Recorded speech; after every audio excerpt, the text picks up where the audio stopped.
Une fois de plus, merci d'avoir renouvelé votre confiance à la télé, totalement votre renouveau télé. Mesdames et messieurs, voici les principaux titres de ce journal. Après des mois d'attente, des cadres de la Société Énergie du Mali et EDM SA sont interpellés par la brigade du Pôle national économique et financier. Ils sont suspectés pour faux et usage de faux et atteinte aux biens publics. Le procureur du pôle chargé de lutte contre la cybercriminalité a édifié les hommes de médias sur les zones d'ombre et de répondre aux incompréhensions entourant la loi anti-cybercriminalité. Les efforts du groupe Renouveau sont une fois de plus reconnus. Les clés de performance de l'agence Miroir Média l'a classée première de la catégorie des meilleures performances des médias 2023. Vous en saurez plus dans cette édition. Voilà pour le sommaire.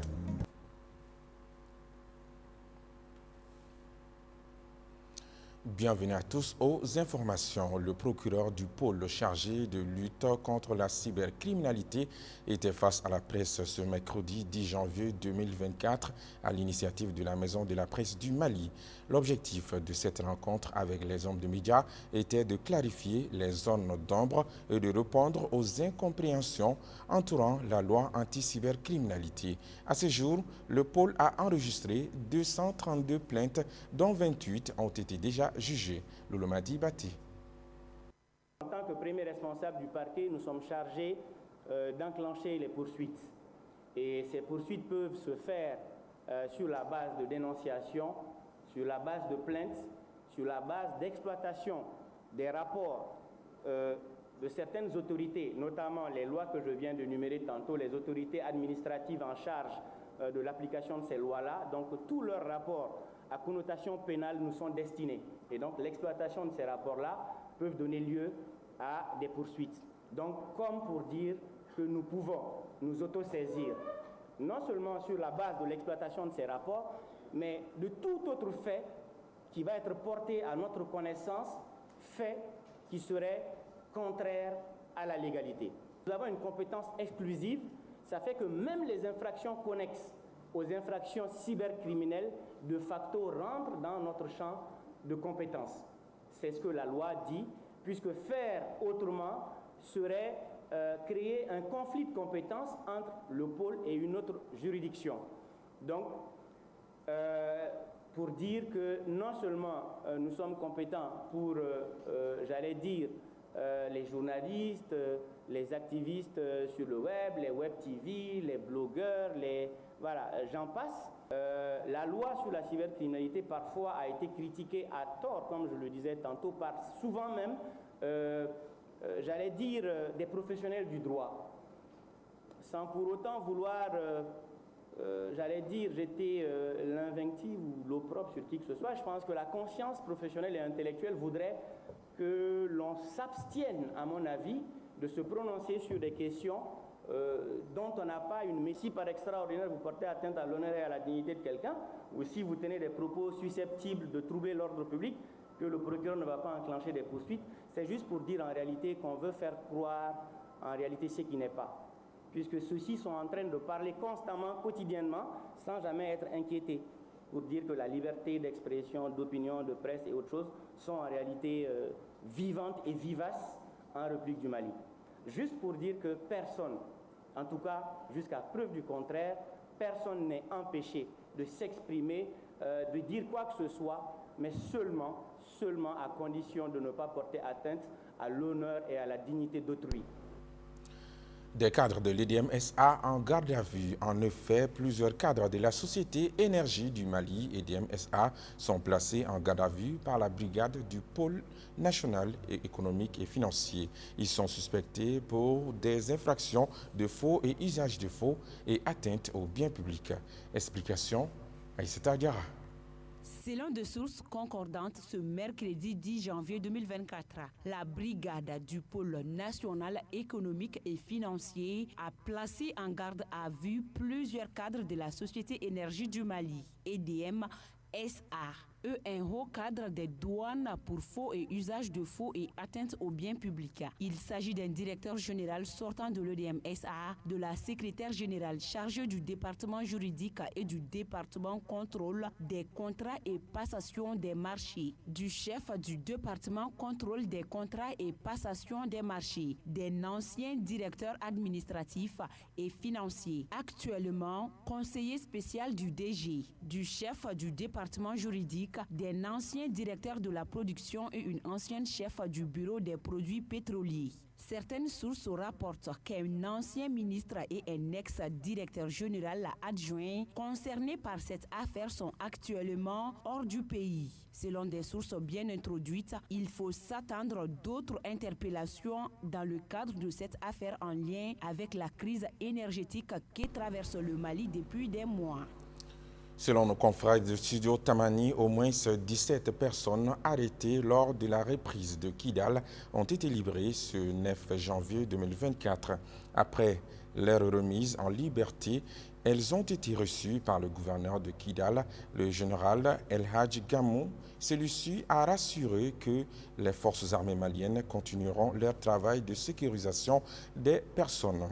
Il a ajouté que chacun doit prendre distance avec les activités susceptibles de compromettre la sécurité et l'intégrité du pays.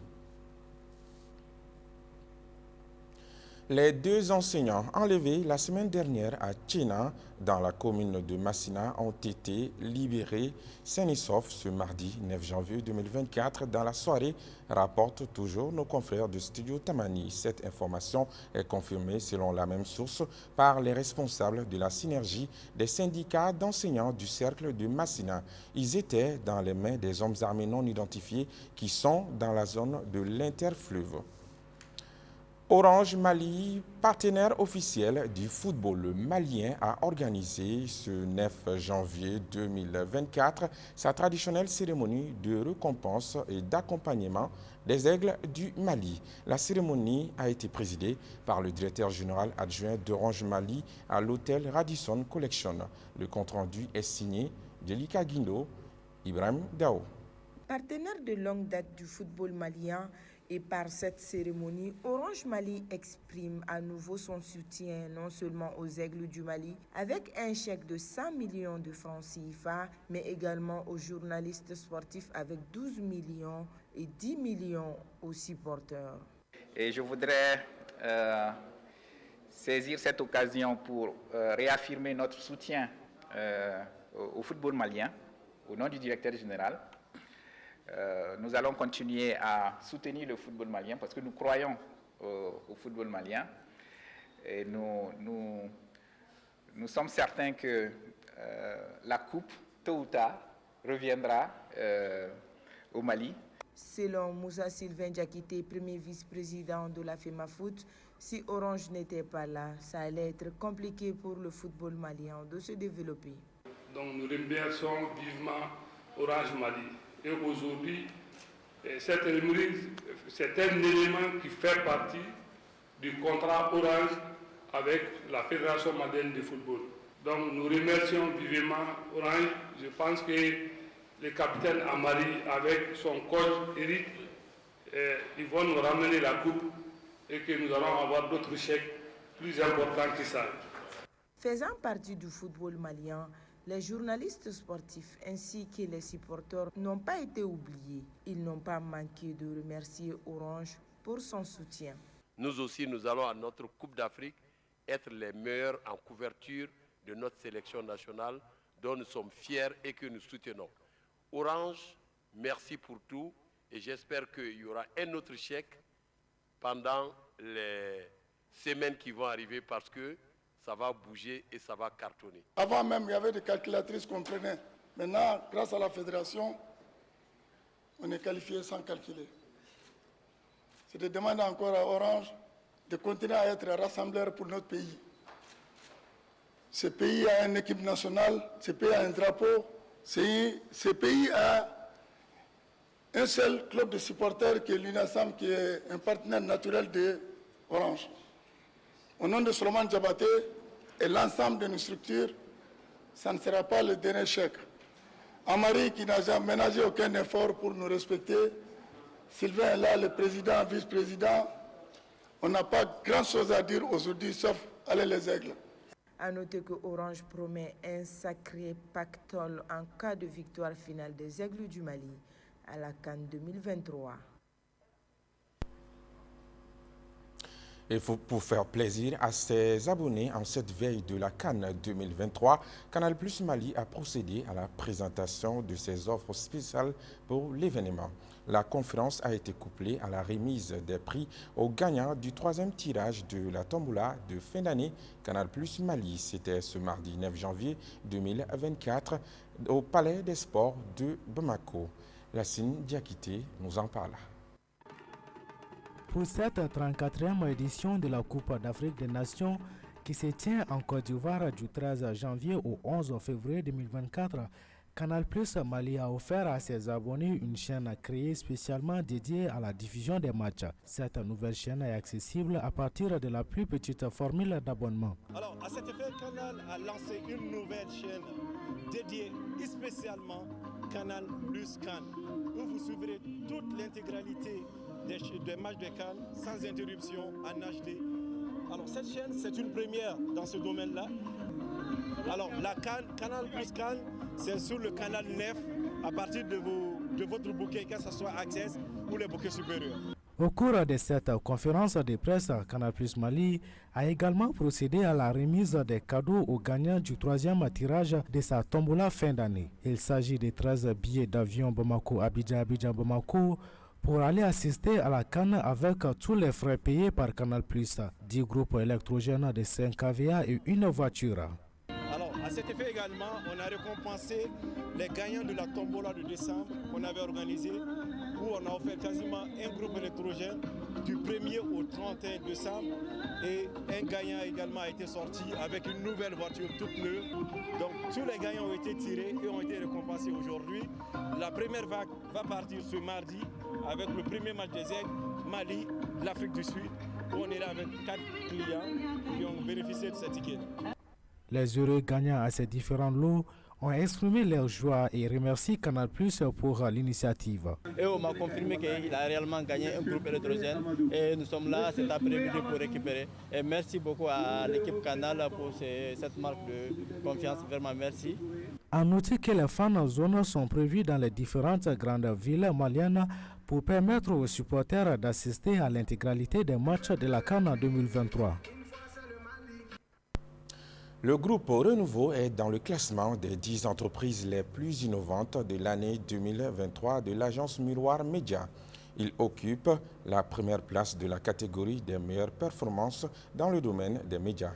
Dénommée les clés de performance, cette distinction de l'agence Miroir Média vise à encourager l'engagement des entreprises dans le développement socio-économique du pays. La remise d'attestations et de trophées de ce sacre a eu lieu ce mercredi 10 janvier 2024 dans les locaux du groupe Renouveau en présence de l'administrateur général, du directeur de Renouveau Télé et le personnel de la boîte. Les détails avec Emma Fifame Nounaon et Mantala Ouattara.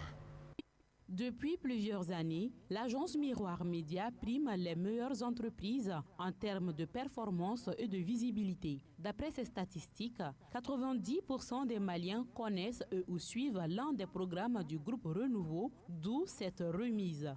C'est rare de voir un groupe qui est mieux structuré, mieux organisé aujourd'hui en Afrique de l'Ouest, plus que le groupe Renouveau. Et aujourd'hui, vous avez pu trouver quand même des téléspectateurs et des auditeurs bien accrochés sur la grille qui devient de plus en plus appréciée. C'est ce qui nous a motivés à vous offrir aujourd'hui une attestation de mérite et un trophée en guise de reconnaissance. Classé dans le top 10 des entreprises les plus innovantes de l'année 2023, le groupe Renouveau remporte la première place dans la catégorie des meilleures performances dans le domaine des médias pour l'édition 2023 de Les clés de performance. Nous recevons ces attestations et trophées avec le sentiment de devoir accompli, avec le sentiment de mérite récompensé, et ça nous donne beaucoup plus de motivation pour continuer à renforcer les acquis. Et je dirais au personnel que lorsqu'on travaille, le résultat viendra forcément. Les retombées ne sont pas que financières. L'année 2024 commence en beauté. Cette remise est une raison de plus pour le personnel du groupe Renouveau à bosser d'arrache-pied pour le bonheur des Maliens et du monde entier. Après la commémoration de son 10e anniversaire, le complexe scolaire Sandé Hussein a rendu une visite au groupe Renouveau pour lui remercier de son accompagnement pour la bonne réalisation de cet anniversaire.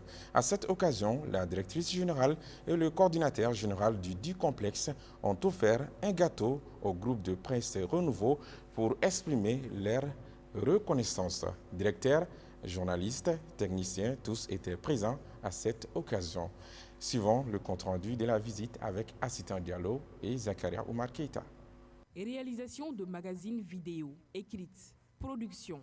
C'est satisfait du travail remarquable abattu par le groupe de presse Renouveau à l'occasion de la commémoration du 10e anniversaire de son établissement que le complexe scolaire Samdek Hussein est venu remercier le groupe. Et elle n'est pas venue les mains vides. C'est encore une fois pour venir remercier Renouveau pour la touche apportée à la festivité des 10 ans du complexe scolaire Samdek Hussein. Renouveau TV a été un apport inestimable à la bonne réalisation de l'activité.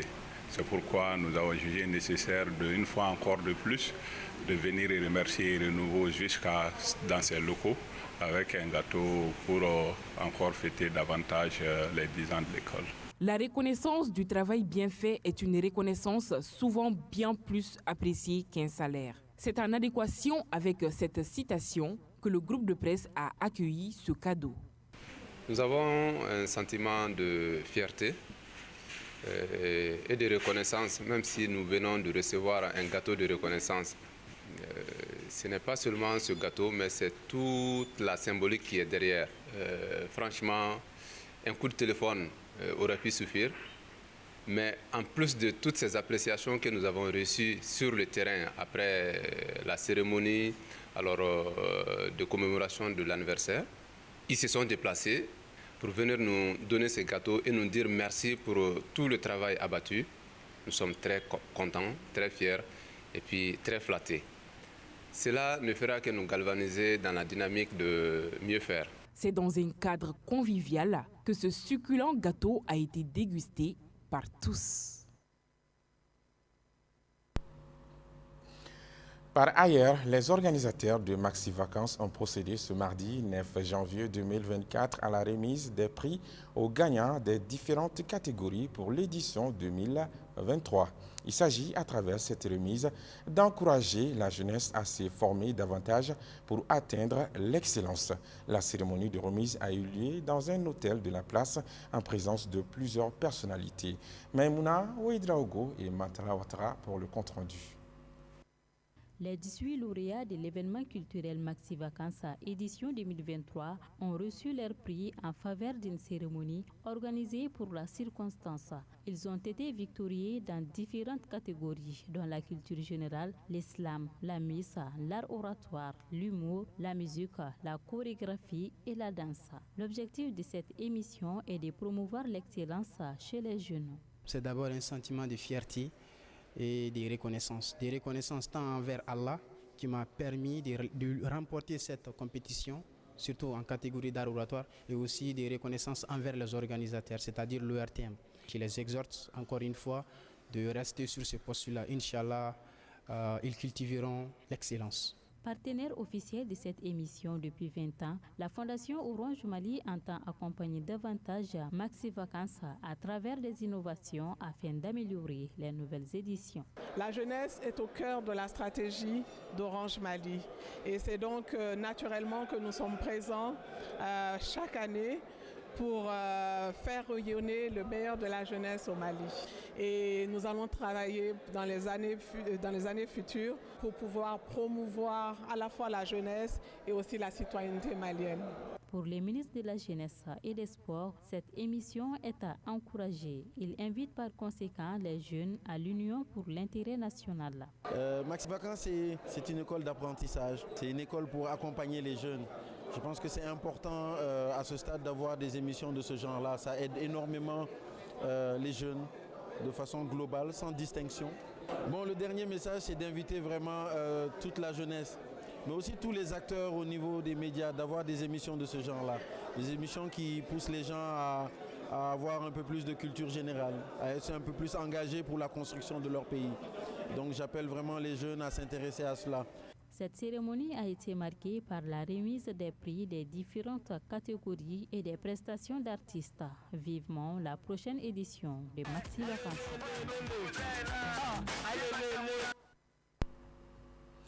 Le monde de la culture malienne est en deuil avec le décès de Seydou Touré Didouti ce mercredi 10 janvier 2024. Agent de l'ORTM à la retraite, il a joué dans plusieurs pièces de théâtre, des films et surtout des sketchs de sensibilisation. En cette circonstance douloureuse, le groupe Renouveau présente à la famille de l'illustre disparu et à l'ORTM ses condoléances les plus attristées. Ainsi va la vie, que son âme repose en paix. Fin de ce journal. Merci à vous de l'avoir suivi avec attention. À très bientôt.